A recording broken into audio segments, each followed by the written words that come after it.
په هلمند او کندهار کې د محتسبینو څلور ورځني سیمینارونه پای ته ورسېدل. د امر بالمعروف نهي عن المنکر او شکایتونو اورېدلو وزارت د محتسبینو د اصلاح او روزنې ریاست لوري په هلمند او کندهار ولایت کې د محتسبینو د ظرفیت لوړونې څلور ورځني روزني سیمینارونه په بېلابېلو وختونو کې پای ته ورسېدل. یا سیمینارونه چې د وزارت د هدایت پر اساس د اصلاح او روزنې ریاست لخوا د هلمند او کندهار ولایت محتسبینو ته ترتیب شوي و،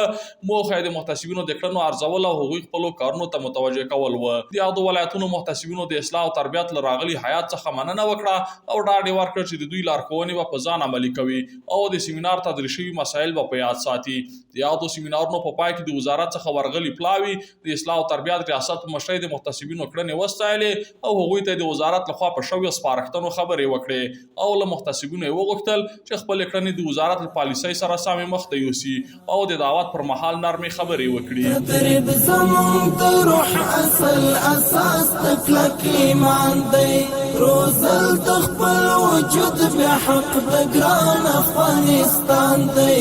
او شکر خپلواکي د استقلال وطن آزاد دی، دا ویاړ مو د جهاد دی، دا ویاړ مو د جهاد دی،